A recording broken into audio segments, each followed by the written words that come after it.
intervenir dans un contexte de violence intrafamiliale avec des professionnels qui se situent donc au cœur des tensions. Pour aborder cette question sensible, on a fait venir Jean-Christophe Justeau. Jean-Christophe Justeau, vous êtes conseiller de probation, mais également formateur Pégase Processus. Et vous allez donc nous proposer un dialogue avec 4 membres du GOA, Maude Jupin, Béatrice Baudry, Morgane Gohardet et Lucie Landuré. Bienvenue à vous. Bonjour, ça marche, oui. Bonjour, oui, peut-être quelques mots d'abord pour, c'est pas tant pour parler de moi, mais pour vous dire depuis quelle place je parle. Donc effectivement, comme le disait M. Marmont, je suis conseiller pénitentiaire d'insertion et de probation depuis 27 ans. J'ai travaillé au cours de ma carrière en détention, en milieu ouvert. Voilà, donc j'exerce actuellement mes missions au SPIP du Maine-et-Loire, où je travaille en milieu ouvert. Je suis chargé de l'évaluation, du suivi et de l'accompagnement de personnes sous main de justice. J'ai été formé à la problématique de la violence conjugale intrafamiliale, de la violence des usagers par un organisme québécois, Option Montréal. Et c'est dans ce cadre-là que depuis un peu plus de 10 ans, j'anime des groupes d'un programme de prévention de la récidive destiné à des auteurs de violences conjugales et intrafamiliales judiciarisés. Voilà, depuis un peu plus de 10 ans. Par ailleurs, je suis formé aux approches systémiques et à la thérapie familiale. Et donc j'interviens en tant que formateur sur la question des violences pour l'organisme Pégase Processus. Et j'accompagne également des équipes en analyse de la pratique. Voilà. Quand je dis depuis où je parle quand même beaucoup depuis une place où moi je suis amené à rencontrer des auteurs. Depuis plus de 25 ans, c'est des auteurs de violences que je rencontre et que j'accompagne. Voilà, ça me semblait important de vous le préciser. Oui, là c'est mieux. Ok. Je crois que oui, juste un petit mot. On a préparé cette intervention avec le groupe, avec le GOA, un peu sur le mode effectivement des préoccupations des professionnels. Et j'ai essayé d'apporter quelques éléments peut-être. Enfin, mon propos, c'est vraiment l'objet de comment soutenir les professionnels qui interviennent dans des contextes de violence. Voilà. En protection de l'enfance, le travailleur social entre dans un système familial qui dysfonctionne et qui le conduit à faire face à des tensions multiples au cours de ses interventions, d'autant plus lorsque la violence physique, psychique ou sexuelle est activée contre l'enfant. Dans ce cas, chercher à travailler auprès du parent qui use de violence peut donner aux professionnels l'impression d'en être complice ou de ne pas suffisamment participer à la protection de l'enfant concerné. De dilemme en questionnement éthique, de temporisation nécessaire en activation de l'urgence, les problèmes vont devoir identifier le scénario de la violence dans lequel la famille est régulièrement prise depuis des générations, se faire partenaire des parents, de la famille, pour comprendre et ouvrir au changement, replacer chacun dans ses responsabilités, prendre en compte la manière dont on peut être traversé en tant que professionnel par les émotions déclenchées par le cumul des situations accompagnées. Pour illustrer l'exposé, nous proposons le témoignage autour de situations vécues par les collègues.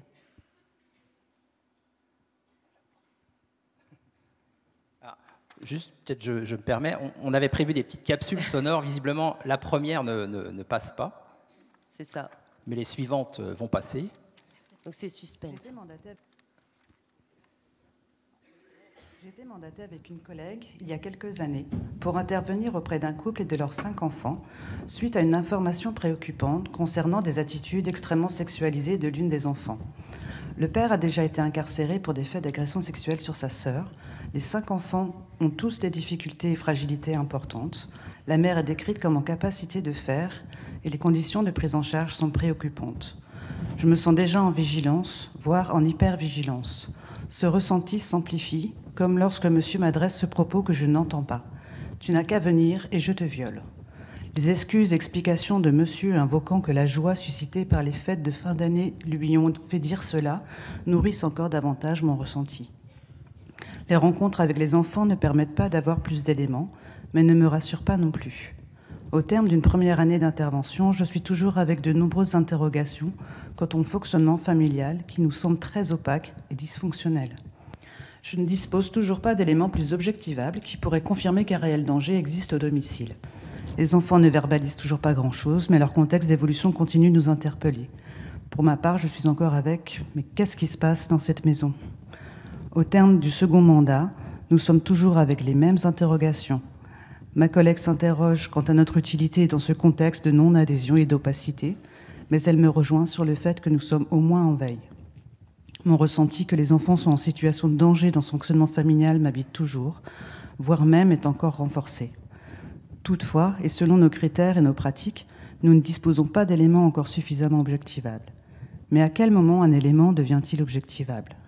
Finalement, l'évolution de la situation va apporter une réponse à mon questionnement. En effet, monsieur est incarcéré suite à une plainte déposée par son épouse. Celle-ci a révélé des faits de violence sexuelle de monsieur à l'encontre de leur fille aînée, qui perduraient depuis quelques années. Monsieur est aussi suspecté d'agression sexuelle sur une autre de ses filles. Aujourd'hui, la parole de l'enfant et les éléments connus à ce jour coïncident avec mon ressenti.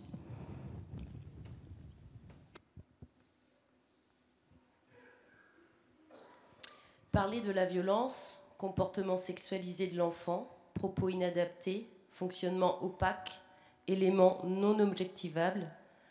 Sur quels repères s'appuyer pour orienter le travail de dévoilement ?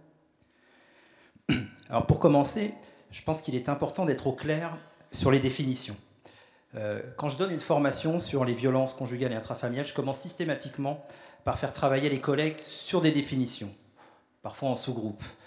Des mots qu'on utilise régulièrement, tous les jours, sans forcément les avoir explicités très précisément. Agressivité, colère, gestes violents, violence, dynamique de la violence, relation d'emprise, agression sexuelle. Dans une équipe, c'est important de parler de la violence et d'utiliser des mots dont on partage la définition et de se mettre d'accord sur ce qu'ils recouvrent. On partage une même définition en équipe, ça donne des repères communs et une position éthique. Lorsqu'il s'agit d'intervenir en matière de violence conjugale et familiale, une définition claire et descriptive, accessible à l'ensemble de la clientèle et des intervenants. Alors, je dis clientèle, vous l'entendrez peut-être plusieurs fois, c'est vraiment les Québécois qui m'ont donné ça, et c'est un mot que j'utilise aussi beaucoup. En fait, on parle des familles, des usagers, des personnes qu'on suit. Donc, une description accessible à l'ensemble de la clientèle et des intervenants est indispensable. Cette définition permet aux intervenants d'orienter le travail de dévoilement. La littérature propose de nombreuses définitions de la violence dans le cadre conjugal et familial. La définition de la violence qu'on a retenue est celle proposée par Marie-France Irigoyen en 1998 dans son livre « Le harcèlement moral, la violence perverse au quotidien ». Donc je vous la...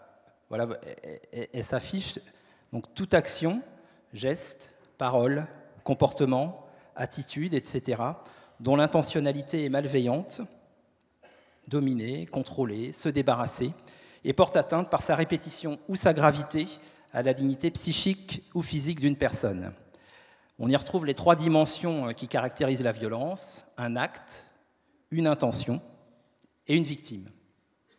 Dans le travail de responsabilisation avec les auteurs, on y a ajouté cette précision: la violence ne résulte pas d'une perte de contrôle, mais constitue au contraire un moyen choisi pour affirmer son pouvoir sur l'autre. Voilà. La relation d'emprise, quant à elle, réfère à une suite importante de manifestations de violence, au point où l'agresseur n'a plus besoin de recourir à de nouvelles manifestations pour recréer l'effet chez sa victime.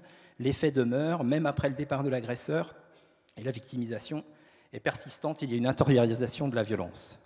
Et par ailleurs, enfin, parmi les différentes formes qu'emprunte la violence conjugale et familiale, l'expérience nous a conduit à distinguer la violence sexuelle de la violence physique ou psychologique, de manière à ce qu'elle ne soit pas occultée. On en a quand même beaucoup entendu parler depuis hier, de la violence sexuelle, mais en tout cas, peut-être qu'elle a parfois tendance à être occultée. C'est aussi la reconnaissance de la puissance symbolique de ce qui concerne le rapport à la sexualité, en particulier dans les rapports de domination homme-femme. Et enfin, la définition de la violence, ça c'est un élément important, la définition de la violence dans la famille exige qu'une distinction soit établie entre les actes et leurs conséquences. Certains actes ou comportements qui peuvent apparaître de faible gravité ou qui peuvent même être difficiles à qualifier pénalement de violence, ont des conséquences très importantes sur l'autre. Le retentissement des faits de violence n'est pas nécessairement corrélé à la gravité des actes ou des comportements commis. On le sait, vous le savez, on en a parlé, il existe différentes formes de violence, des violences physiques, sexuelles, verbales, psychologiques, matérielles, administratives. Le continuum de violence est un outil que nous ont proposé nos collègues d'Option Montréal. Il se présente de prime abord comme un tableau qui permet de recenser, de référencer les différents actes de violence. Mais il ne s'agit pas d'un instrument d'évaluation de la gravité de l'acte, mais d'un outil plutôt qui permet d'évaluer l'impact de la violence commise. Donc, c'est un outil qu'on utilise, nous, avec les auteurs, de manière en groupe ou en individuel, et on peut les inviter, quand on a un bon lien avec eux, à renseigner, voyez la colonne de droite, enfin, voilà, de manière à ce qu'ils puissent aussi nommer des actes de violence.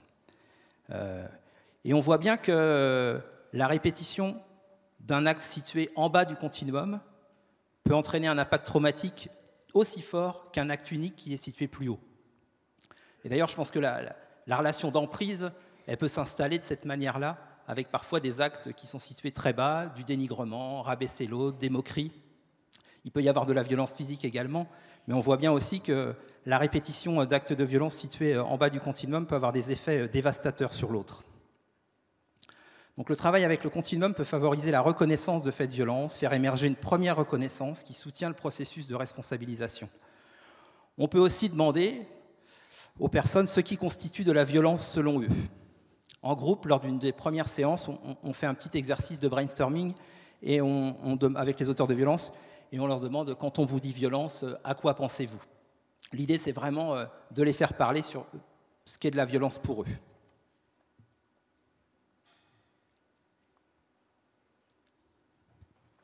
En AEMO, j'interviens au domicile d'un père de famille ayant la résidence de ses 2 garçons âgés de 9 et 7 ans.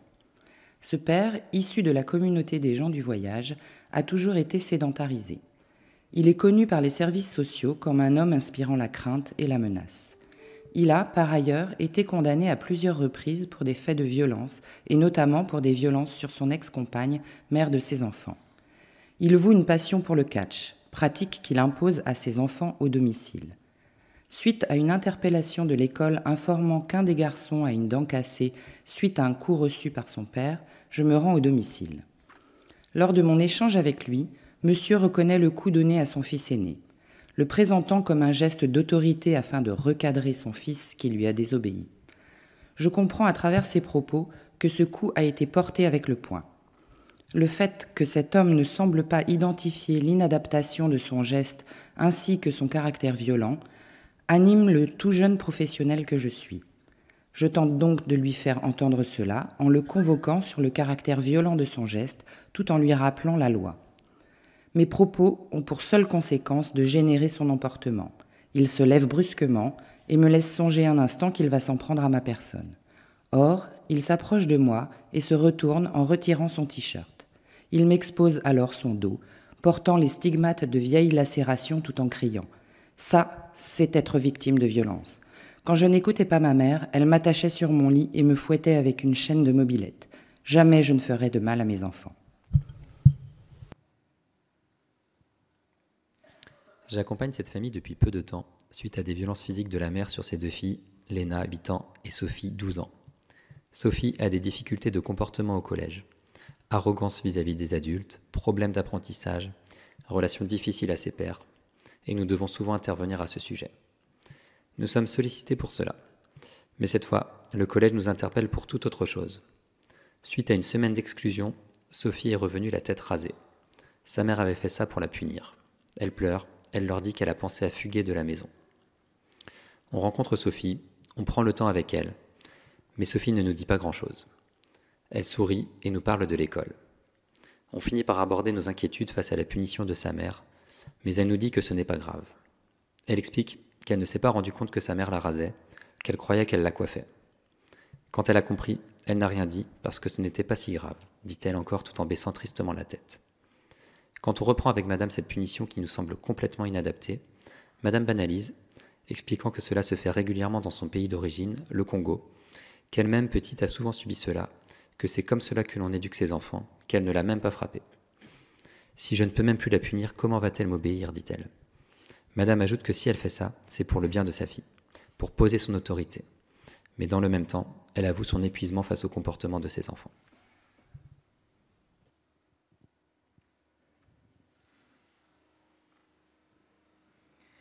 Alors, ici, pas d'ambiguïté.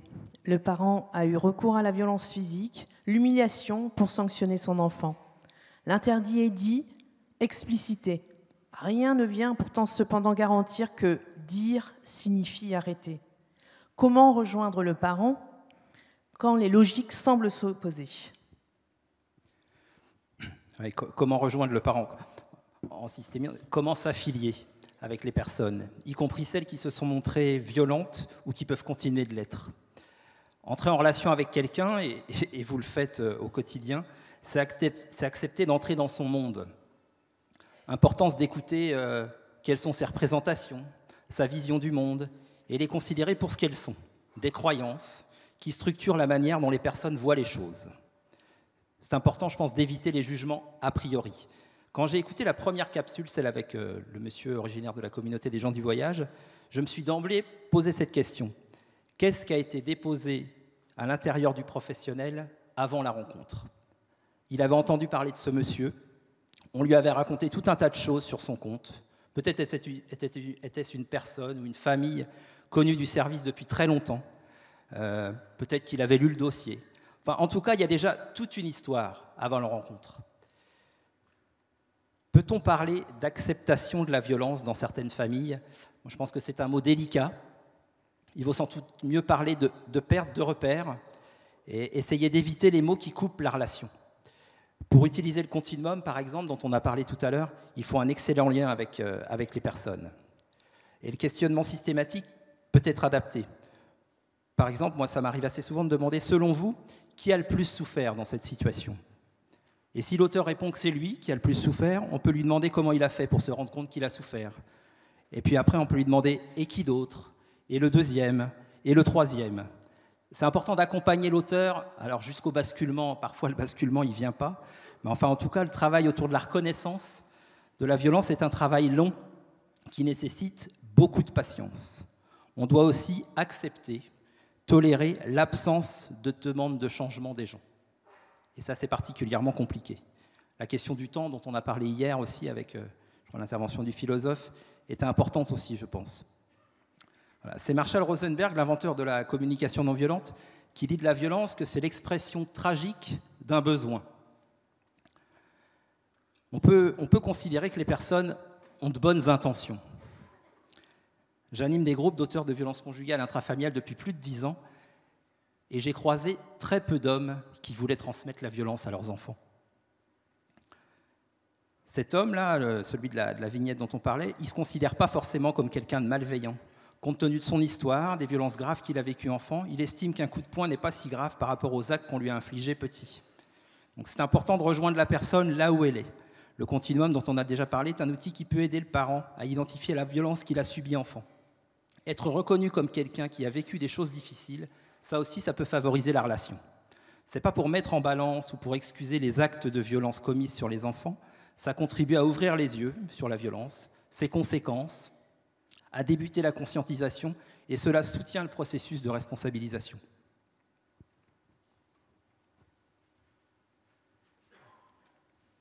Une famille pour laquelle on était mandaté dans le cadre d'un inceste intrafraternel. C'est le père qui nous a ouvert, entouré de 2 gros chiens. Quand j'interroge le père sur sa compréhension du passage à l'acte de son fils sur sa fille, il nous répond « Passé un ado, il était curieux, il n'avait que sa sœur sous la main. » On a continué l'entretien, et ce n'est qu'une fois dans la voiture, les portes fermées et la marche arrière enclenchée, que nous avons pris conscience de la violence des propos. Cela fait déjà plusieurs années que notre service accompagne Mathilde, 9 ans, et ses parents autour des conflits parentaux, de leurs difficultés de communication, des suivis médicaux non mis en place, des fragilités de madame. Mais quand Mathilde a révélé des faits d'abus sexuels de la part de son père lors des accueils chez lui, notre suivi a pris une toute autre dimension.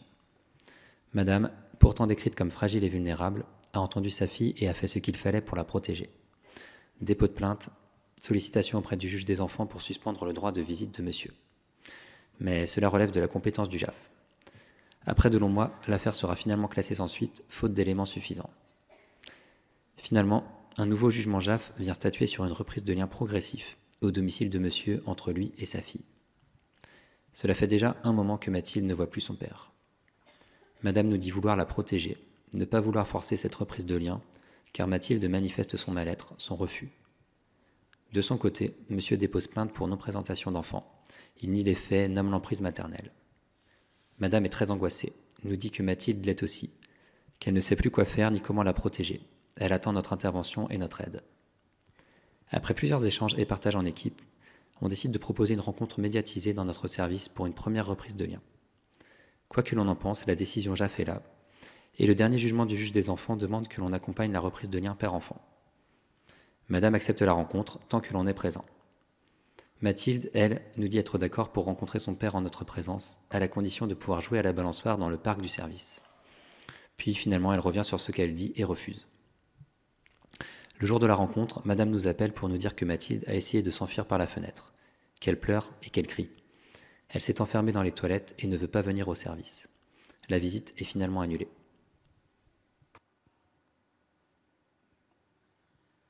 La responsabilité du professionnel est engagée du côté de la mise en sécurité de l'enfant.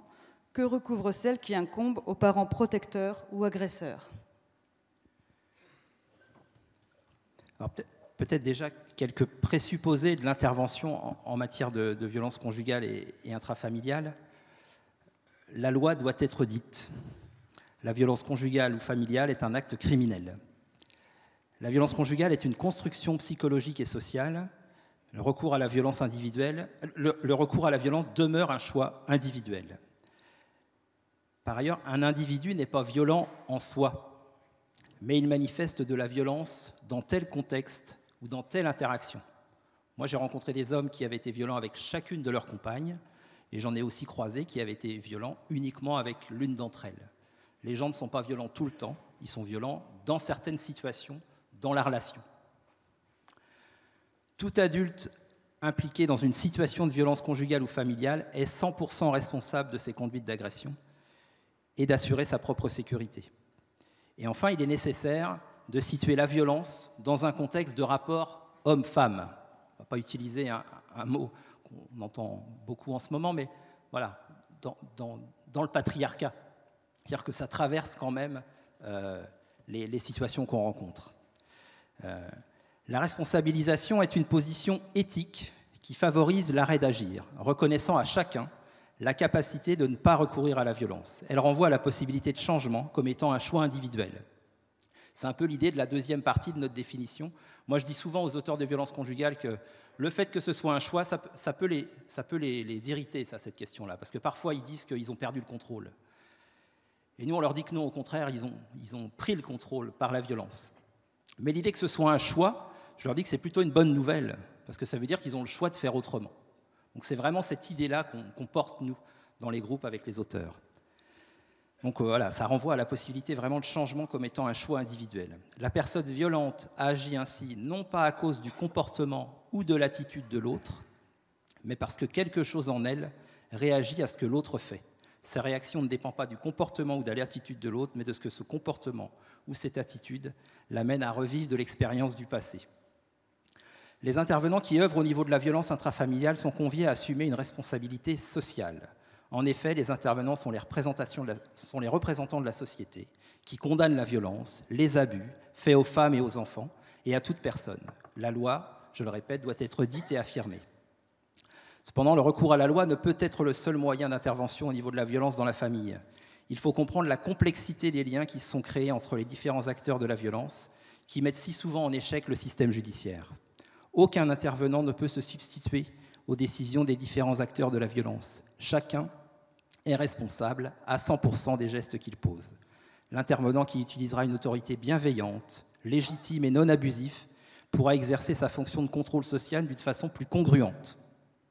L'objectif de l'intervention est d'accompagner l'individu dans une démarche d'appropriation des gestes qu'il a posés, dans le but qu'il se reconnaisse comme responsable et non pas seulement comme coupable. Ce qu'on sait de la violence dans les familles, et vous le savez autant que moi, c'est qu'elle se transmet de génération en génération. Les auteurs de violences conjugales et intrafamiliales sont dans une très importante majorité des personnes qui ont été exposées enfants à de la violence dans le cadre familial. C'est le silence qui permet à la violence de se propager. Donc la loi doit être dite, elle protège. Les faits de violence sont des infractions pénales, qu'elles soient physiques ou psychologiques, et c'est important qu'on ne laisse pas croire, comme dans la situation là tout à l'heure, qu'on ne laisse pas croire à un enfant que ce qu'il vit à la maison est normal. Donc la définition de la violence dont j'ai parlé tout à l'heure insiste sur la question du choix. On voit bien le travail de responsabilisation des auteurs de violences. S'agissant des femmes victimes, et c'est souvent plus délicat de parler de responsabilisation pour les femmes, ce qui doit nous guider, c'est de savoir comment les aider à assurer leur propre sécurité et celle de leurs enfants. C'est là aussi un travail de responsabilisation, et le continuum peut aussi être un outil qui peut soutenir la prise de conscience pour une femme, pour une victime, de ce qui se passe à la maison pour elle et ses enfants. Voilà. Il y avait des collègues qui parlaient de semer le doute, avec des questions, peut-être de semer le doute chez quelqu'un sur ce qui se passe vraiment à la maison, et ça peut être quelque chose d'intéressant, je crois.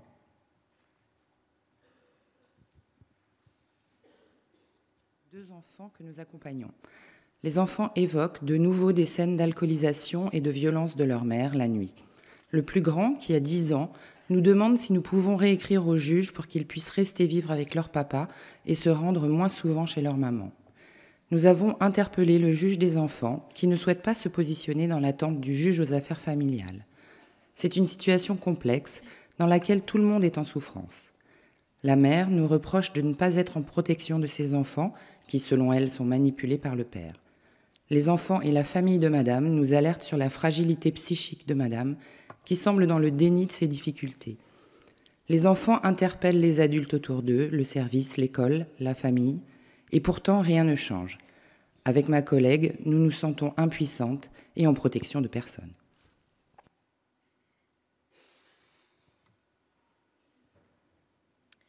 Confronté trop souvent à des situations complexes, le travailleur social se met à douter. Face au sentiment d'impuissance, à la confusion des émotions, à l'impression que les institutions se renvoient la balle, il se sent peu soutenu et s'épuise. Comment prévenir l'usure professionnelle ? Avant de parler de l'usure des professionnels, je crois important d'évoquer la violence dont ils peuvent être victimes, dont vous, professionnels, pouvez être victimes. Dans leurs interventions, les professionnels sont confrontés et exposés à des situations de violence. La violence la plus répandue est non éclatante, elle peut être insidieuse, pernicieuse, et de nombreux faits de violence ne sont pas judiciarisés ni judiciarisables. Des situations de violence peuvent trouver des résonances chez les accompagnants. Le continuum est également un outil qu'on peut mobiliser dans nos équipes lorsqu'on parle de la violence. Au cours des formations et des interventions que je conduis depuis quelques années, j'ai observé que de très nombreux professionnels avaient été exposés au cours de leur mission à des événements traumatiques, parfois majeurs, des menaces verbales, physiques, des choses parfois très graves, des événements qu'ils ont très souvent minimisés, banalisés, tus, parfois durant des années. Dans certaines situations, le problème peut venir de l'agresseur, qui peut avoir un motif personnel pour agresser un salarié. Celui-ci peut aussi avoir une part de responsabilité, de par son incompétence ou sa mauvaise volonté. La façon dont le travail est organisé peut également engendrer des incompréhensions ou des frustrations. De nombreux employeurs et professionnels considèrent que la violence des usagers est un phénomène inhérent à tout emploi et qu'il relève de la compétence professionnelle. Pendant longtemps, la violence des usagers fut considérée comme un problème individuel et relationnel de l'usager et du professionnel. Moi, je me souviens, quand j'ai la première fois entendu parler de la violence des usagers, mon formateur québécois m'avait demandé si c'était écrit sur mon contrat de travail que j'avais le droit de me faire insulter. Et effectivement, voilà, ça vient questionner. Ça n'est pas écrit sur nos contrats de travail qu'on a le droit de se faire insulter. Ni plus, d'ailleurs. Les recherches sur le stress tendent à démontrer que les professionnels soumis à un haut niveau de stress sont 2 fois plus souvent victimes de violences et de harcèlement que les travailleurs moins stressés. L'hypothèse retenue est que plus un individu est stressé, plus il est à risque de répondre aux agressions et de participer à l'escalade symétrique de la violence. La surexposition à la violence des usagers a des effets à différents niveaux, sur les professionnels, avec de l'anxiété, des scénarios d'anticipation qui peuvent nous envahir, une hypervigilance en contexte d'intervention, une perte de confiance en ses compétences, une perte de l'estime de soi, de l'isolement, des troubles du sommeil. Elle peut avoir des effets sur l'équipe de travail également, avec une diminution de la cohésion d'équipe, la banalisation des incidents de violence, la valorisation d'un cynisme viril dans les relations entre les usagers et les intervenants, des arrêts de travail, une augmentation de l'absentéisme. Sur l'équipe de direction également, avec une banalisation de la problématique de la violence, et puis parfois une tendance à identifier certains collègues comme problématiques. Sur les usagers enfin, avec de la peur, un contexte non sécurisé lorsqu'ils se présentent ou lorsqu'ils sont rencontrés, le recours à la colère pour régler ces conflits, un sentiment d'injustice et d'avoir à se faire justice soi-même. Vous avez évoqué l'usure des professionnels. C'est en 2007, donc à l'occasion de ma première rencontre avec les collègues d'Option Montréal, que j'ai entendu parler pour la première fois de fatigue de compassion. La fatigue de compassion, qu'est-ce que c'est au juste? C'est par leur capacité à s'identifier au vécu intérieur de la personne violente et violentée que les intervenants construisent la relation d'aide. Le prix à payer, c'est d'absorber soi-même le traumatisme. On parle parfois aussi de traumatisme vicariant, qui remplace, qui substitue. Le vicaire, c'est celui qui secondait le curé et qui le remplaçait au pied levé quand il était absent. Les intervenants qui ont eux-mêmes vécu des expériences traumatiques dans leur passé seront évidemment vulnérables à la fatigue de compassion. S'ils parviennent à s'en sortir, ils pourront devenir des personnes ressources significatives et leurs expériences traumatiques elles-mêmes leur donneront une expertise inégalée. On voit bien là qu'on est sur une ligne de crête. D'un côté, demeurer en empathie avec les gens, quitte à absorber le traumatisme. De l'autre, des mots qu'on peut entendre, se blinder, la carapace, là, et en même temps, ça veut dire couper la relation avec les familles. Donc, on voit bien qu'on est sur une ligne de crête et que c'est assez compliqué. Les symptômes de cette fatigue, vous les connaissez, nous les connaissons. Un sentiment d'urgence, devoir intervenir coûte que coûte, qui se double d'une incapacité à prendre du répit, être imprégné par la visualisation des situations, manquer de perspective, se sentir attaqué de toutes parts, comme en mission, et puis la peur de subir la violence ou de devenir menaçant à son tour. Tout cela, ça parle des victimes. C'est la description du stress post-traumatique. Donc la nécessité d'intervenir et l'importance d'intervenir rapidement après un épisode de violence. Peut-être le schéma sur l'onde de choc, s'il te plaît, Maud. Donc le schéma que vous voyez là, donc décrit l'onde de choc. Vous voyez, on voit bien comment un incident de violence a des répercussions à plusieurs niveaux, comme des cercles un peu concentriques. Moi, j'utilise parfois l'image du caillou dans l'eau. Vous voyez, il y a l'endroit où le caillou tombe, qui est l'épisode de violence, l'épisode de violence, et puis il y a tous les cercles qui se propagent, les collègues de travail, l'équipe de travail, l'équipe de direction, les proches, parfois même les familles. L'idée de on parle de post-vention, donc l'idée de gérer l'onde de choc. Donc c'est une intervention immédiate auprès de l'auteur, auprès de la victime, auprès de l'ensemble du personnel, l'ensemble des usagers concernés, éventuellement envers les familles de certains intervenants aussi. Pour évoquer cette gestion de l'onde de choc, les Québécois parlent de décontamination. Ce mot est assez parlant, je trouve. La violence, elle est contagieuse et elle peut se propager. Elle peut continuer d'avoir des effets longtemps après l'incident de violence. Comment on prévient cette fatigue de compassion? Donc, c'est important d'avoir une bonne capacité à reconnaître et à nommer la violence, définir ce qui est acceptable et ce qui ne l'est pas, avoir une capacité à distinguer la fonction, vos fonctions, notre fonction, de la personne, disposer d'un réseau primaire d'entraide.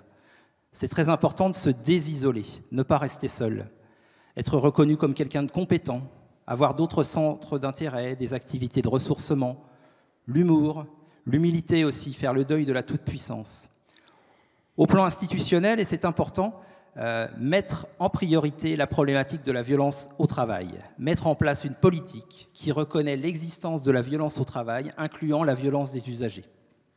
Encourager la participation de tous les paliers de l'organisation dans cette démarche, de l'intervenant jusqu'à la direction. Et puis participer à des réunions cliniques, à des formations, bénéficier d'espaces de supervision. Les personnes que nous suivons, que vous accompagnez, ont souvent été victimes d'abus de leurs frontières. Nous devons prendre soin de nos frontières, les faire respecter. Vous avez évoqué l'impuissance des professionnels. Je crois, je l'ai déjà dit, importance donc de ne pas rester seul. La violence isole. Donc pour les professionnels, l'importance de bénéficier de formation et de supervision, mais ce n'est pas toujours possible. Et quand ce n'est pas possible, j'ai parlé de l'importance du réseau d'entraide primaire. Vous savez, ce sont ces quelques collègues, souvent les mêmes, dans le bureau desquels on va se ressourcer après une entrevue difficile ou à propos d'une situation qui nous met à mal, pour prendre un thé ou grignoter des gâteaux, mais aussi pour débriefer, revenir sur la situation ou l'entretien. Si on intervient à domicile, c'est important de prévoir ce qui peut arriver. Intervenir à deux plutôt que seul, prévenir un collègue ou un chef de service si on sent que ça ne va pas forcément bien se passer, se mettre d'accord sur la marche à suivre, avoir des codes. Est-ce que je t'appelle à 16h ? Si je ne t'appelle pas, ça veut dire qu'il y a quelque chose de grave qui s'est passé. Enfin bref, assurer sa propre sécurité. Parce que je crois que quand on a assuré sa propre sécurité, on est plus à même aussi d'entrer en relation avec les gens. C'est également l'idée de la postvention, revenir sur un épisode de violence après coup. Quand ce n'est pas possible de bénéficier de supervision, on peut aussi faire avec les moyens du bord. Les collègues québécois, moi je travaillais à la maison d'arrêt à l'époque, nous avaient proposé de l'intervision lorsqu'un incident de violence était survenu. On se réunit à 3 ou 4 dans un endroit tranquille, à l'écart des sollicitations éventuelles et du téléphone. Le collègue concerné raconte l'épisode de violence tel qu'il l'a vécu pendant quelques minutes, 5-10 minutes environ, du côté de ce qui s'est passé et du côté émotionnel également. Comment il a ressenti ce qui s'est passé. Les autres écoutent, n'interrompent pas dans un premier temps, ou alors pour soutenir et demander des précisions. Une fois qu'il a terminé, les autres professionnels peuvent intervenir en veillant à ne pas dire ce qu'il aurait fallu faire. Cela peut aussi déboucher sur des pistes de travail ou des interventions nécessaires de la hiérarchie, mais pas nécessairement. L'intervision permet au professionnel de déposer ce qu'il a vécu et de ne pas ramener la violence à la maison, dans sa famille. Nous pouvons intégrer une expérience traumatique dans la mesure où une personne peut se relier à nous en partageant nos émotions. Le soutien d'un entourage vivant permet d'exprimer sa créativité et la créativité permet de s'adapter. Quand le tiers sécure est défaillant, la répétition de l'expérience de maltraitance peut produire un trauma complexe. Les émotions se retournent contre elles-mêmes et la personne survit, isolée, dissociée, en relation avec la peur de la peur, la tristesse de la tristesse, la colère de la colère. Il devient impossible de collaborer. Je me sens trop mal pour coopérer avec moi et je ne supporte pas l'aide des autres. Le contrôle social peut également induire une complexité au niveau du système de traitement. En effet, le travail de collaboration entre les différents intervenants et partenaires est incontournable et indissociable au niveau de cette problématique de la violence. Mais chacun des paliers de traitement doit définir les rôles, les actions qui leur sont propres, et ce, afin d'éviter la confusion et les attentes irréalistes entre les collaborateurs. C'est peut-être pas très clair ce que j'ai dit, mais vous allez comprendre. Ainsi, le policier et le procureur ne peuvent pas avoir la même lecture des événements que les intervenants psychosociaux et éducatifs. Pour l'un, la recherche des faits et l'élaboration d'une preuve seront privilégiés au niveau de l'intervention. Pour l'autre, ce sera l'accompagnement et l'écoute qui guidera les stratégies d'intervention. Le travailleur social ne peut se substituer à l'enquêteur de police, ni au juge, mais tous doivent être complémentaires dans leurs actions, tout en étant préoccupés par la sécurité des victimes. L'intervention auprès d'auteurs de violences peut faire déclencher chez l'intervenant une certaine antipathie ou une aversion vis-à-vis des gestes posés, comme si on ne pouvait dissocier la personne des gestes qu'il a commis. L'histoire à laquelle l'intervenant a accès peut faire écho à une histoire professionnelle ou personnelle. Ne pas prendre une certaine distance avec sa propre histoire peut mettre en péril la construction d'un lien, voire même être tenté de faire justice. On parlera de réaction plutôt que d'intervention. La résonance viendra alors interférer dans la fonction de l'intervenant. Je le dis souvent, les auteurs de violences sont des personnes qui pratiquent la désempathie. Et c'est quand même très compliqué de rentrer en relation avec eux. De la même façon, en rencontrant l'auteur de violence, l'intervenant fait la rencontre d'un système de croyances qui supporte le recours à la violence. Cette rencontre peut être l'occasion de vivre un choc des valeurs entre l'intervenant et l'auteur de violence. En fait, il est pratiquement impossible de ne rien ressentir lorsque nous avons accès aux scènes de violence, à la terreur. Et nous devons avoir accès à la terreur. La violence conjugale est inacceptable et comme intervenant, nous ne pouvons y souscrire ou la légitimer d'aucune façon. Accepter de s'approcher de l'horreur, de l'inacceptable, de ressentir soi-même sans tomber dans le piège du justicier. Voilà un défi de taille au maintien de l'empathie. La demande d'aide des auteurs de violences conjugales est souvent paradoxale. En fait, celle-ci est fréquemment portée, initiée par un tiers. Cet autre, qu'on appellera la justice, la protection de l'enfance, l'ultimatum de la conjointe ou des enfants, sera l'élément qui incitera l'auteur des violences à faire une demande. Le contexte de la demande peut faire apparaître un certain malaise chez l'auteur. Cependant, cet inconfort est souvent lié à la crainte des conséquences, plutôt qu'à une réelle demande d'aide. On parle alors d'aide contrainte. Moi, je travaille avec de l'aide contrainte à longueur de temps. L'obligation de soins, dont vous savez ce que c'est aussi de l'aide contrainte.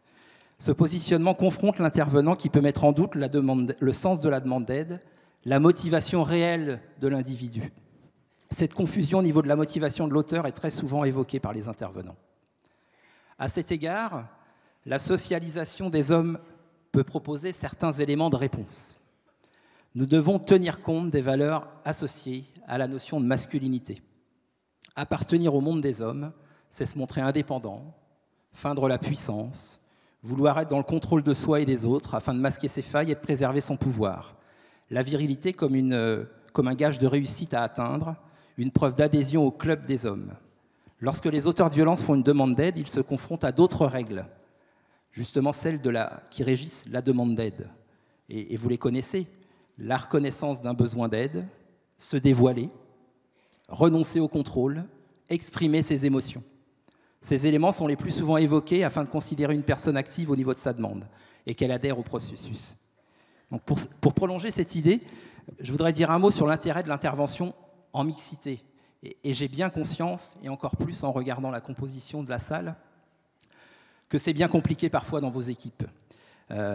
Mais en même temps, je pense que c'est vraiment un élément qui peut être important. Après, il n'est pas indispensable, on fait aussi.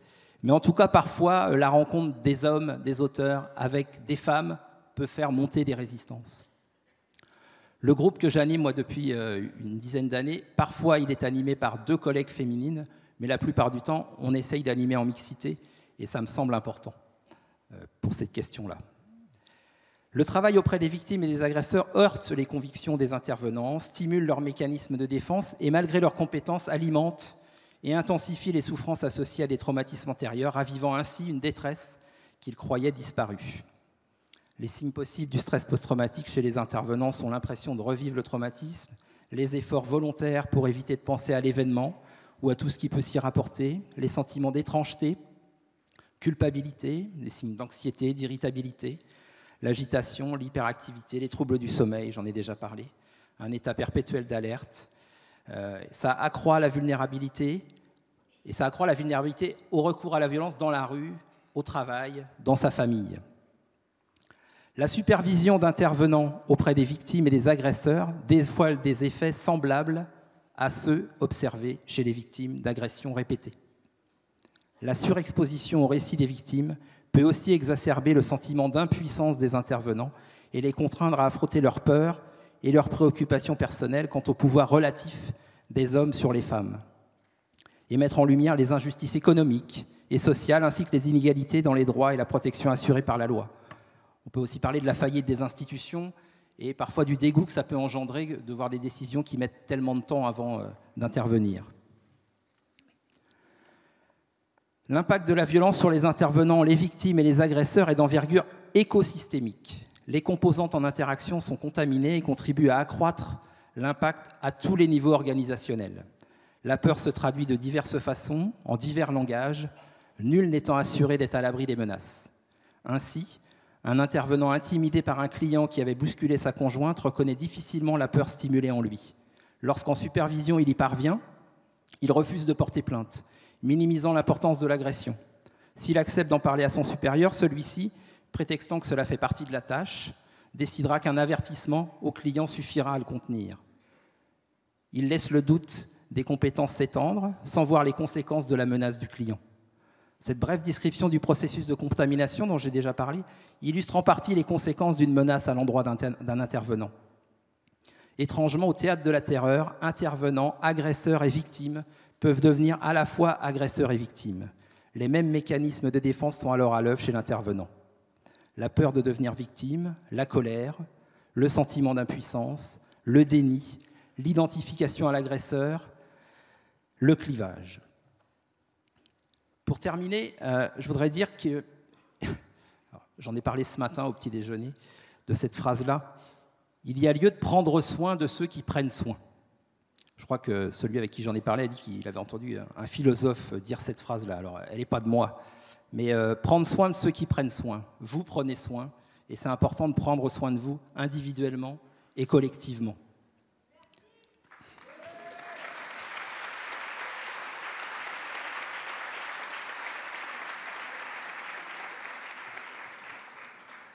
D'un point de vue systémique, nous ne sommes jamais seuls. Mais il arrive que de jeunes professionnels aient à faire face à des situations excessivement complexes et douloureuses.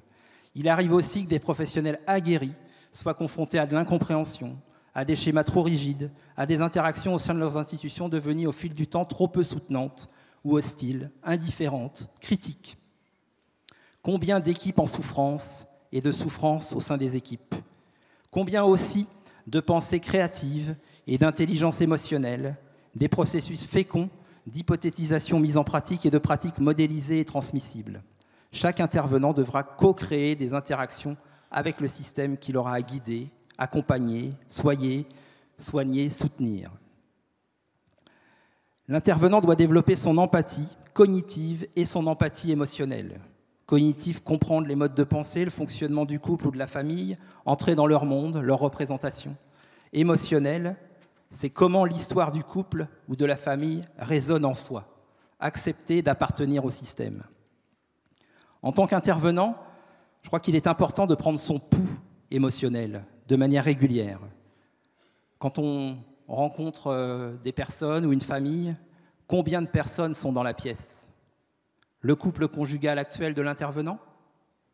Celui dont il s'est séparé? La première relation amoureuse? Ses propres parents? On porte tous en nous 3 générations. Ce serait exceptionnel que quelqu'un dans l'équipe de travail ne connaisse pas la violence familiale. Et c'est l'idée de comment est-ce que le passé revient dans le présent. Et peut-être que, justement, il pourrait être intéressant dans certaines situations de travailler avec le génogramme. Voilà, j'ai terminé mon propos. Eh bien, on vous remercie.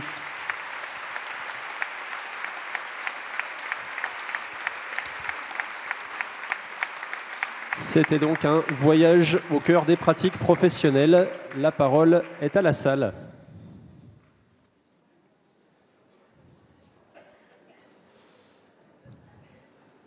Je serais assez surpris que le propos n'ait rien évoqué à personne. Mais je m'engage peut-être. Question SMS peut-être ?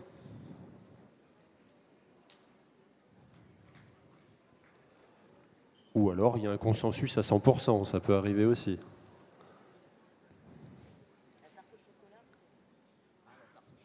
L'effet tarte au chocolat, me glisse-t-on. Alors d'ailleurs, c'est pas pour balancer, mais j'en ai au moins vu 4 qui étaient en phase postprandiale plus. J'ai pas de nom. Dernier appel pour les questions. Une, ici, en bas.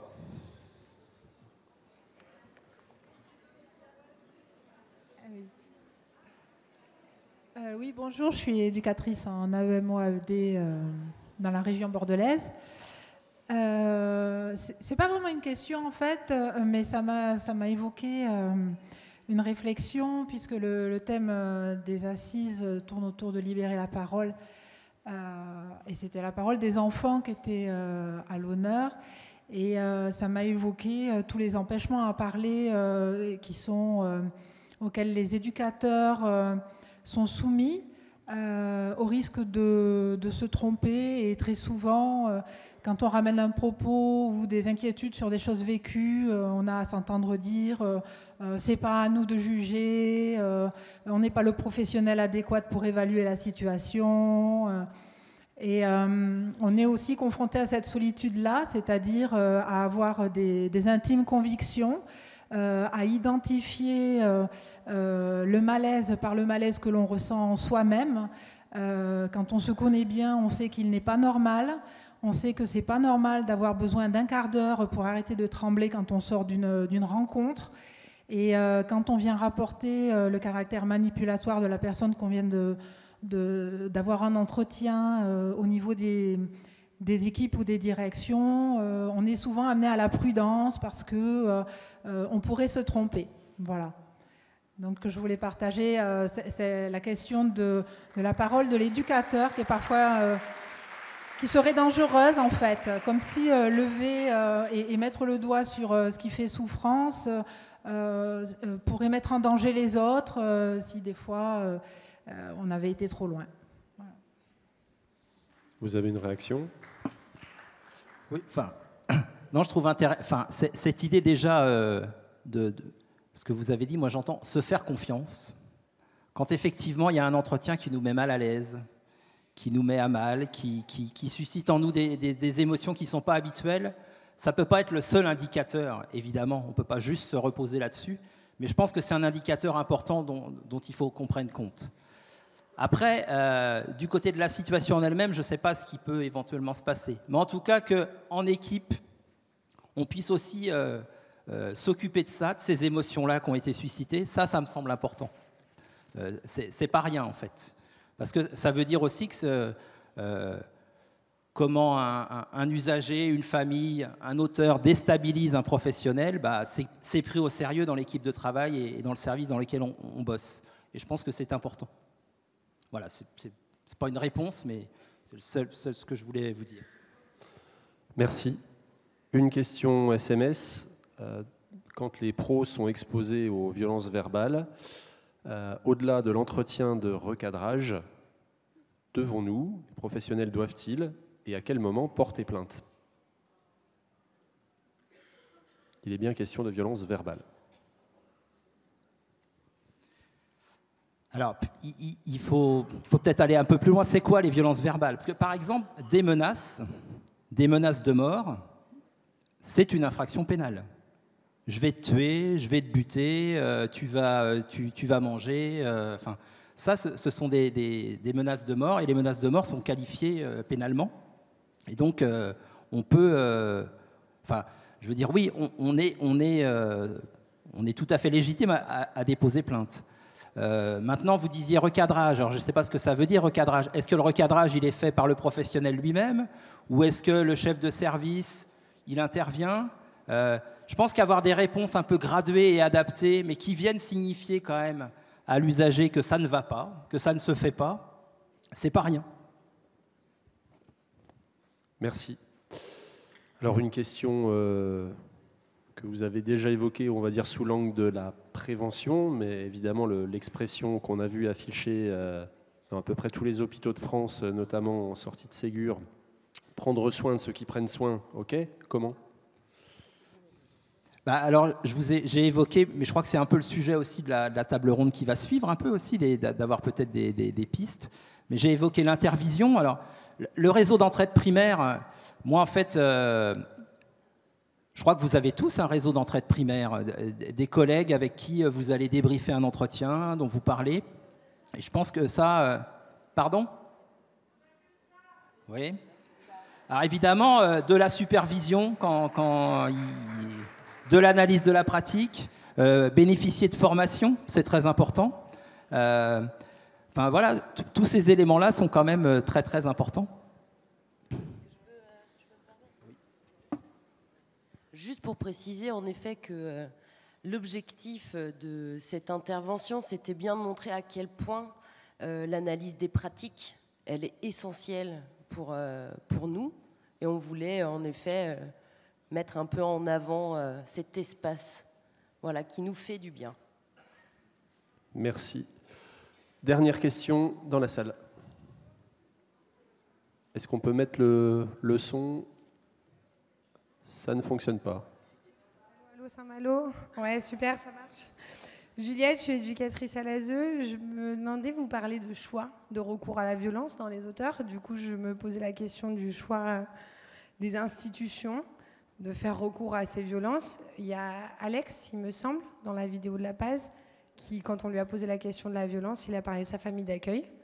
Du coup, je me posais la question comment on recueille la violence de ces enfants victimes au sein des institutions. Je rappelle que je suis éducatrice à l'ASE, donc je prends plus que part à ce système-là, malgré moi. Et en fait, voilà, j'avais envie de poser la question de comment on recueille la parole de ces enfants violentés dans les institutions de protection de l'enfance. Voilà.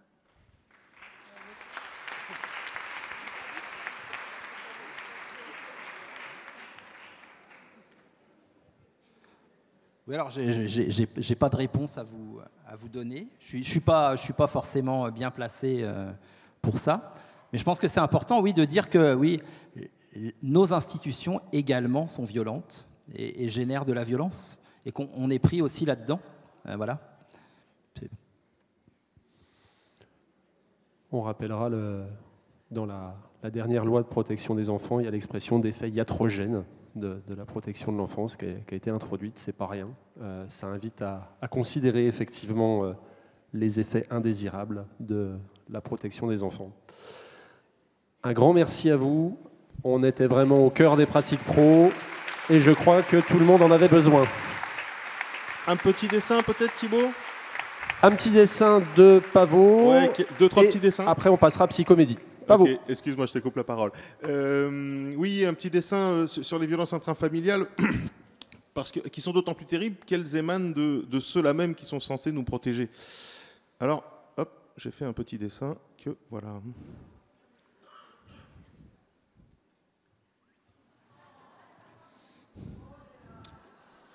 Voilà.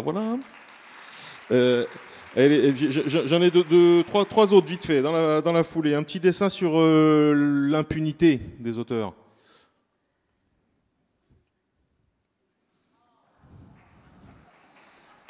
La nuance est de taille. Qu'est-ce que j'ai ? J'ai un dessin sur la parole des enfants. Bon, je sais que les jeux de mots, il faut éviter, mais quand même.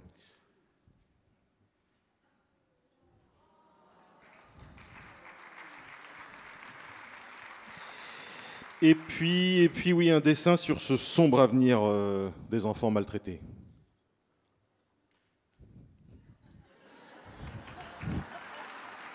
Un travail en amont éviterait bien des drames, quand même. Allez, merci, à tout à l'heure. Merci Pavot.